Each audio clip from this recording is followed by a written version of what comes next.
Today we're creating tessellations in the style of artist MC Escher.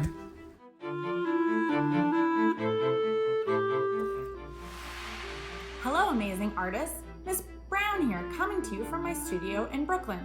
Today's project is Tessellations. We're going to be looking at the artist MC Escher. He was a Dutch artist from the Netherlands. He used a repeating pattern called a tessellation. We're going to create our own design, and then we are going to create a tessellation on a background. I will also be teaching you how to shade it going from light to dark. So gather your supplies and let's get started.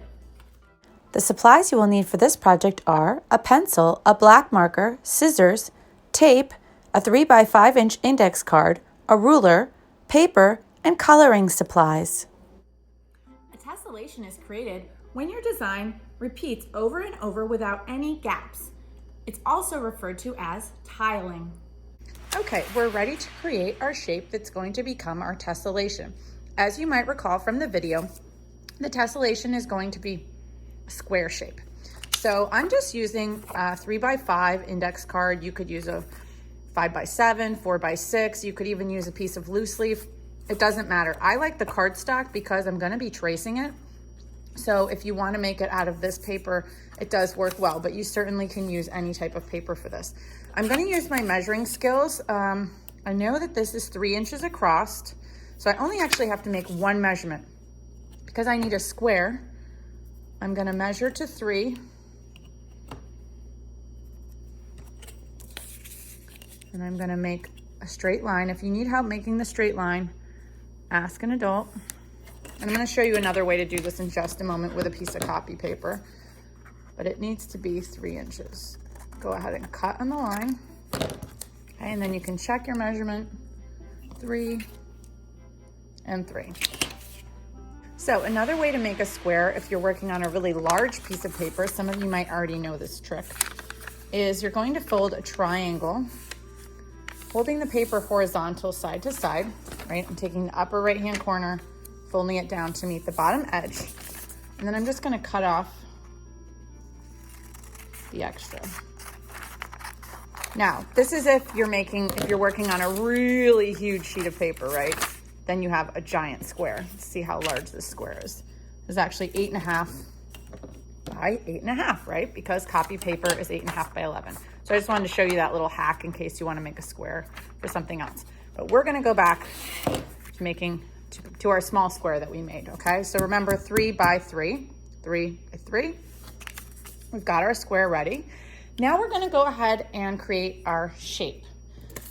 So for a tessellation, you only wanna use 2 sides of the square. So I'm gonna use the bottom and the right-hand side, and I'd like you to do the same so that we're all following along together. So for mine, I'm gonna create a triangular shape on one side and a wiggly shape on the other. So this side is going to be more straight edges, and you can do any types of straight edges that you like. I'm going to do 1 triangle tall and 1 triangle a little shorter, and I'm going to have it meet in the corner. So I'm going from corner to corner. Then on the bottom, I'm going to start in the left-hand corner, and I'm going to make like a hill, and then it's going to swoop down, and it's just going to make a little shape there. There, I'm not going to go all the way to the corner because I want that interesting shape. Does everybody see that? So again, I am drawing on the right side and I'm drawing on the bottom only. I did not draw anything on the top and I did not draw anything on the left-hand side. Okay? Next, you're going to get your scissor and you're going to go ahead and cut on your lines. Remember to turn your paper as you go. And don't lose those shapes. They are not scrap.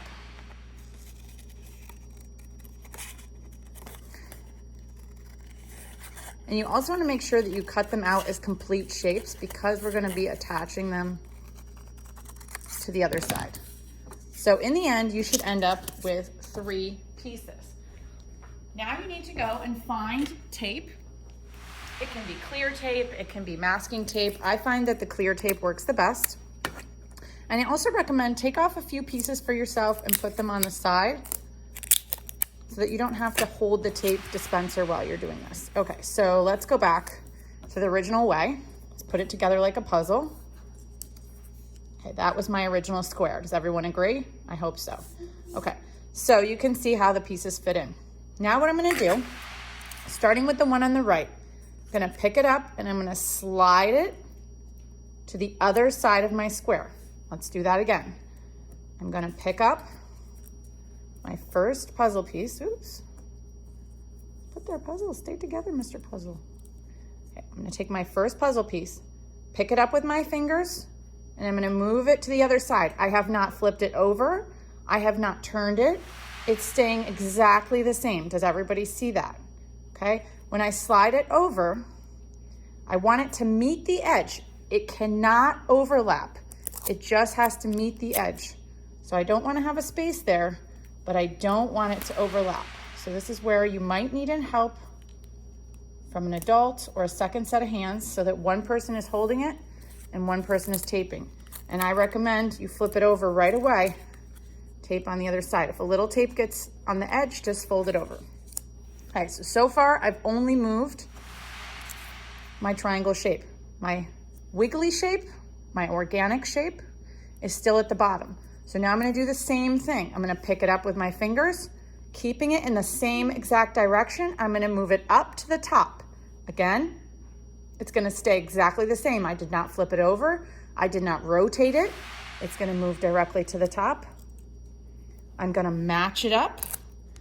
I am not overlapping. I'm gonna hold it down and I'm going to tape. Now I'm gonna flip over and I'm gonna tape on the other side. So I have moved both of my shapes successfully to the other sides of my square. Now you can see why it's important that you don't cut on the left or the top, only the right and only the bottom for our tessellation, okay? So now I have my shape, and my shape can be turned now in any direction that I like. So I would play around with your shape, see what you see. Maybe you start to see some animals. This kind of reminds me of a stingray tail, actually. So I'm not really sure what's gonna happen when I start tessellating. Let's go find out. Okay, so we have our shape completely taped up on both sides and we're ready to start tessellating. I'm gonna put my shape in the middle of my paper. I can hold it straight up and down. I can put it on a diagonal, whichever you prefer. I'm gonna do straight up and down because to me that feels the most comfortable. I'm tracing for the demonstration with a Sharpie, but you're going to trace with a pencil first. Then you can add the Sharpie tracing lines later on because remember, Sharpie is not erasable. Make sure that you hold this down. Now, if you don't have a firm grip on this and it moves, you will have a little bit of an issue later on. So if you wanna tape it down, you can, that's totally fine. And then you're just gonna move the tape every time you move the shape. I trace around all my edges very carefully. This is why you want a pretty simple design. If you have a lot of cutouts, it's gonna be very challenging. Okay, and I can see where I need to add in a couple of lines. Now, when I tessellate, what I'm gonna do is I'm just gonna slide my shape over. I'm gonna show that a second time. I'm gonna slide my shape over. I can also slide my shape back. I'm gonna go with both. So I'm gonna start by sliding it towards the left, lining it up,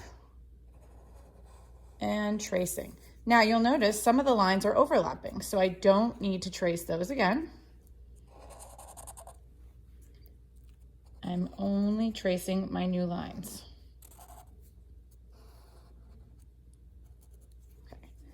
Now I'm gonna go again, and it's gonna actually go off the page.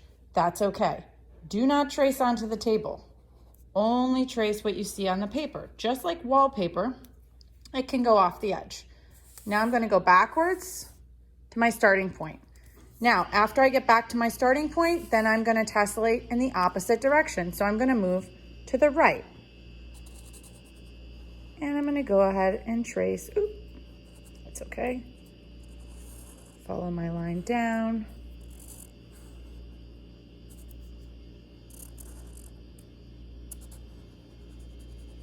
Remember, I'm just doing Sharpie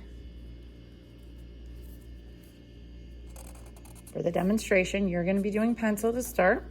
Okay, that's not gonna matter. I can fill that in later. Okay, so I have a full row of my shape moving in a line. Now, I'm gonna go back again to my starting point and I'm gonna slide down. And then I'm gonna trace.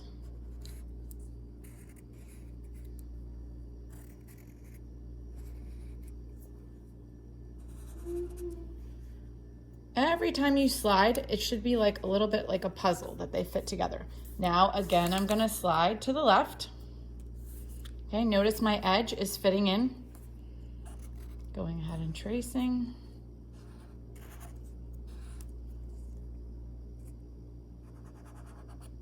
Okay, and I have one more here. Okay, let's speed it up and finish the rest.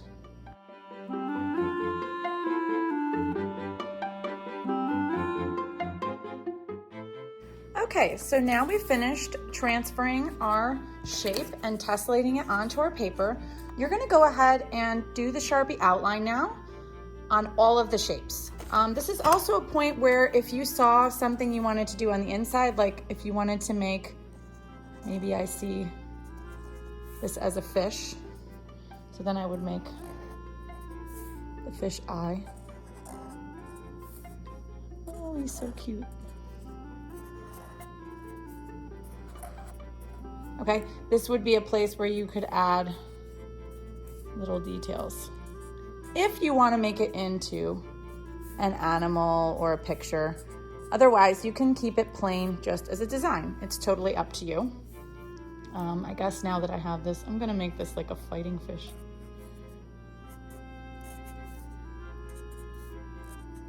And maybe up here, maybe I want to make this a fun little female fish. Maybe she's gonna also have a little shape. Okay, so you can design this with extra details if you want, but you certainly can also leave it totally plain. But whatever you do, make sure you keep a consistent pattern. After you've filled all of that in the way that you want it, then you need to decide what materials you're going to use for adding color, okay? I am gonna choose the colored pencils because I wanna practice my shading. If you are working on loose leaf, then you definitely need to choose something that's a dry material. I would only choose the watercolor paints if you're working on a heavier weight paper, okay? So something like a heavyweight sketchbook paper, or if you have a larger piece of paper and it's thicker. But don't use watercolor on the loose leaf or on just regular copy paper because it's gonna get all wiggly wobbly, okay? Welcome back. Now we're ready to color our tessellations. For this part of the project, I would like you to select no more than 6 colors. I've chosen some half warm and half cool colors. It's up to you though. If you wanted to use all warm or all cool, that's fine as well. I just thought this would provide some nice contrast in my design. As you may have realized, after we traced our tessellation as many times as it would fit on our paper, we've created a pattern very similar to that of wallpaper or to those that you saw in the video of MC Escher. Now, when I start to color, I want to think about creating a pattern with the color as well. So whatever I do, I'm going to be repeating it. So if I start off with this one pink, maybe I want to skip over and do this one pink. I have to think about what my pattern is going to be.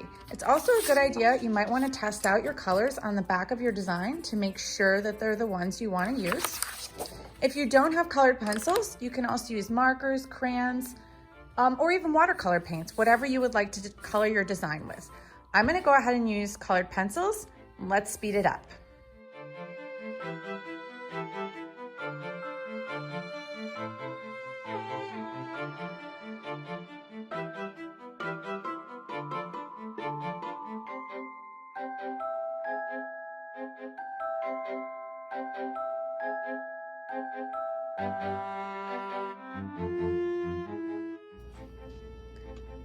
Okay, so I finished coloring in all my shapes, and now I'm ready to go back and add some extra details.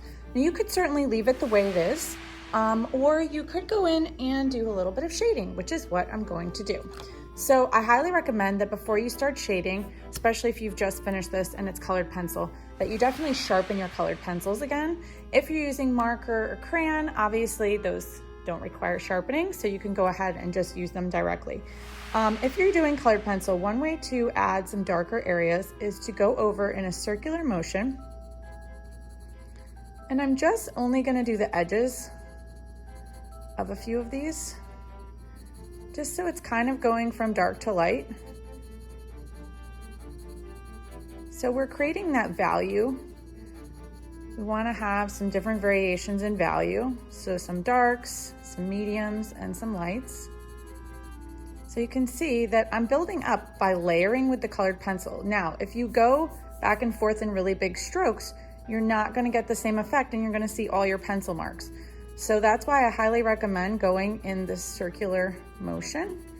And because I want the edges to appear darker, I'm actually gonna follow the form. So I'm gonna go right around the shape. And I'll show you the entire blue one so you can get the idea. I could even go back now and add a third layer. So now I'm adding an even darker layer that's right up next to the Sharpie edge. And you can see in that area now we have 3 variations. We have a dark, a medium, and a lighter light. Here we only really have 2 variations. So I would need to repeat that third layer on all of the areas that I already did. And notice I'm not touching the middle because I really want that to stay light. So I'm just going around the outside edges. Now you might have a different approach and that's fine too. You don't have to do the edges. I could have had it going from dark to light going across the shape. There's really a lot of totally acceptable and unique ways that you can do this. And as I said prior, you don't even have to add the extra shading, but it's really great practice, especially if you do have colored pencils. Now, if you don't have colored pencils and you only have pencil, you could do the same thing. You can go ahead and add shading using regular pencil, again, by layering the graphite, and you don't need to have all the different levels of art pencils. You just need, if you just have a 2B, you can keep layering and you would get a similar effect of getting that value range. Okay, so you can still see over here, it's appearing even darker because remember, I've still only done 2 layers on this side. So I'm gonna go ahead back and do the entire piece with shading so you can see that on all the different shapes. And I'll be back after that's done. See you in a bit.